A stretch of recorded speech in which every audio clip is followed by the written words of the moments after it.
और बड़ी मुश्किल से कहते हैं लक्ष्मी आई है। हम यूं क्यों नहीं कहते कि योद्धा आई है, कि मुझे आप पराया धन क्यों समझते हैं?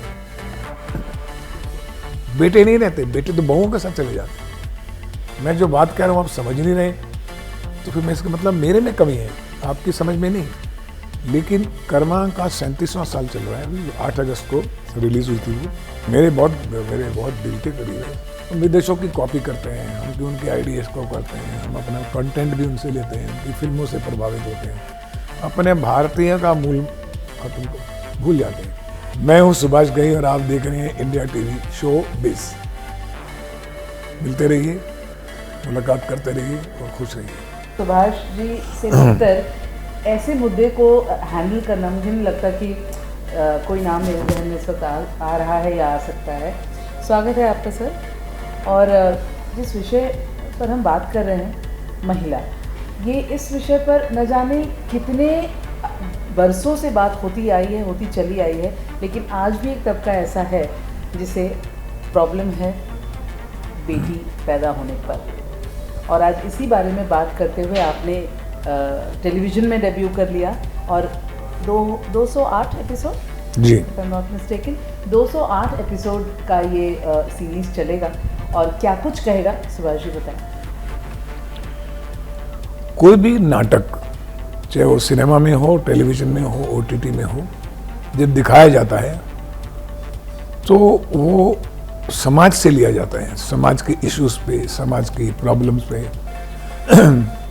इसलिए कहते हैं ना, सिनेमा एक समाज का प्रतिबिंब है, उसका शीशा है।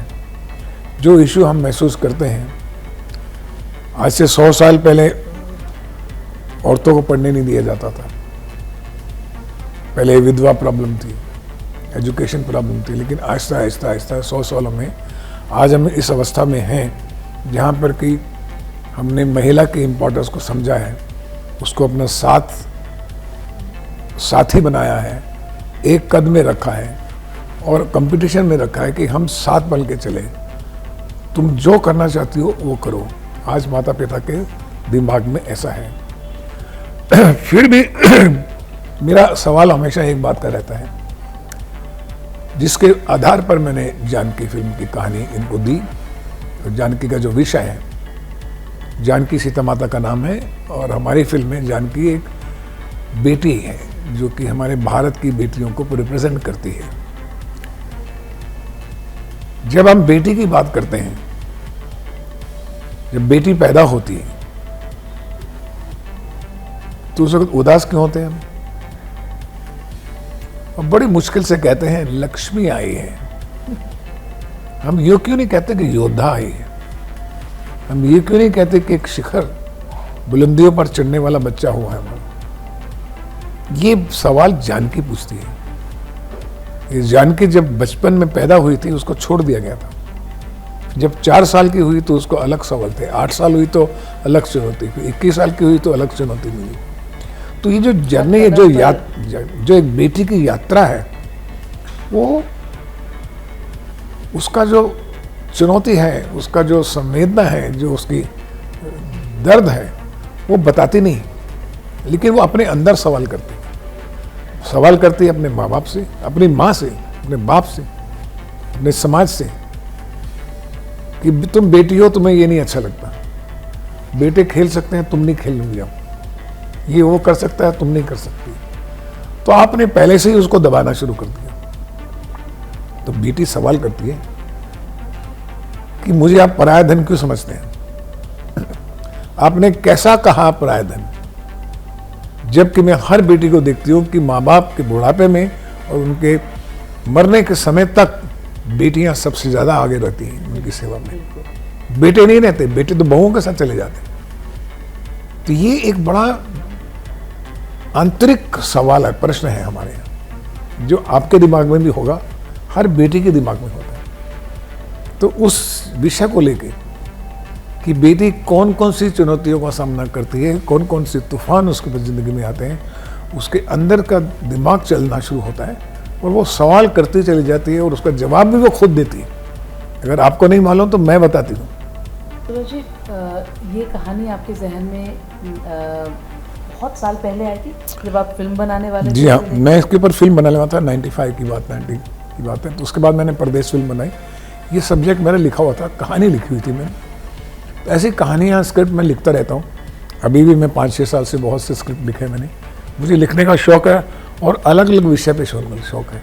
ऐसा नहीं कि एक ही विषय पे चले। ऐसे नहीं, ऐसे ही आपको शोमैन थोड़ी कहते हैं। नहीं, शोमैन की बात नहीं इतने है। बड़े स्तर पर, इतने बड़े लेवल पर, और एक बहुत ही ज़रूरी बात आपने हमेशा कही है अपने फिल्मों के ज़रिए की। और आज मैं 100% श्योर हूँ कि जब दूरदर्शन के ज़रिए इतना बड़ा एक अच्छा मुद्दा लोगों तक पहुँचेगा, क्योंकि दूरदर्शन का रीच भी वैसे गांव-गांव 35 करोड़ 40 करोड़ लोग हैं उसमें जी। देखने वाले।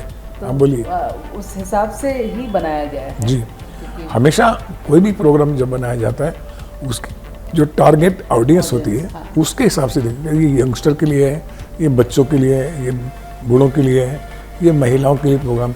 तो आप कहानी तो बताना चाहते हैं, लेकिन कहानी बताने का तरीका आपकी ऑडियंस भी के से ताल्लुक़ रखना चाहिए, नहीं तो आप फेल हो जाएंगे। मैं जो बात कह रहा हूँ आप समझ नहीं रहे, तो फिर मैं इसका मतलब मेरे में कमी है, आपकी समझ में नहीं।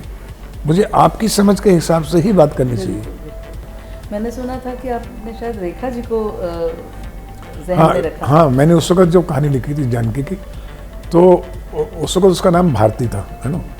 तो उस वक्त मैं रेखा जी के बारे में सोचा था और रेखा जी से मैंने बात भी की थी कि मैं ऐसे एक लड़की की कहानी लिख रहा हूँ। लेकिन हालात होते हैं ना कि कभी ये प्रोजेक्ट नहीं तो चलो वो लेते हैं। ये होना था ना, इतना बड़ी चीज़ होनी थी बात। देखिए वो काम आई। कर्मा और परदेश को कोई भी नहीं भूल सकता, और आज भी कर्मा के गाने जो हैं लोगों के जहन में हैं, गूंजते हैं। कर्मा आपके दिल के कितना करीब? मेरे बहुत दिल के करीब है। मेरी सभी फिल्में दिल के करीब हैं। लेकिन कर्मा का 37वां साल चल रहा है अभी। 8 अगस्त को रिलीज़ हुई थी वो, अगस्त महीने में ही। और उसका जो एक गाना था, हर कर्म अपना करेंगे वतन तेरे लिए, वो आइकॉनिक सॉन्ग बन गया। तो 37 साल से आज भी हर फेस्टिवल में, हर 15 अगस्त में, 26 जनवरी को गाया जाता है और हर भारतवासी की ज़बान पे है। तो मैंने सोचा कि how to give tribute to this. तो मैंने सोचा कि आज के ज़माने में थोड़ा संस्कृत की तरफ लोगों का, बच्चों का ध्यान जाना शुरू हुआ है। उनको इम्पोर्टेंस लगी है कि ये जो संस्कृत भाषा है ये हमारी मूल भाषा है। ये भाषा जो है ये मदर ऑफ ऑल लैंग्वेजेस है। ये भाषा का सत्कार अगर जर्मनी और अमेरिका और वहाँ के स्कूल कर सकते हैं और हम भारतीय क्यों नहीं कर सकते? संस्कृत, जैसा आपने कहा कि संस्कृत को एक बहुत ज़्यादा इस वक्त मान मिल रहा है। मेरे मतलब मैं पर्सनल लेवल पे भी अगर कहूँ तो मेरे कई फ्रेंड्स अभी संस्कृत में मतलब रुचि दिखा रहे हैं, इंटरेस्ट दिखा रहे हैं, आगे की पढ़ाई भी कर रहे हैं। तो इस लैंग्वेज को समझ आई है जब विदेशों में इसका एक्सेप्टेंस हुआ है। हमारा प्रॉब्लम है, हम विदेशों की कॉपी करते हैं, हम भी उनके आइडियाज़ को करते हैं, हम अपना कंटेंट भी उनसे लेते हैं, उनकी फिल्मों से प्रभावित होते हैं, अपने भारतीय का मूल खत्म भूल जाते हैं। भारत के अंदर 10,000 कहानियाँ हैं आज भी। वो नहीं लेंगे, वो तब लेंगे जब हमको स्टूडियो वाला कहेगा भाई इतने पैसे मिल जाएंगे तुम ऐसे बनाओ। ये आपको पहले खुद का इतिहास पढ़ना चाहिए, खुद के साहित्य पढ़ना चाहिए, खुद के काव्य पढ़ने चाहिए। मैं बचपन से ही साहित्य में बड़ा रुचि रखता था। बड़े बड़े कवियों के, टैगोर साहब, प्रेमचंद जी, बहुत से लोगों को मैंने पढ़ा।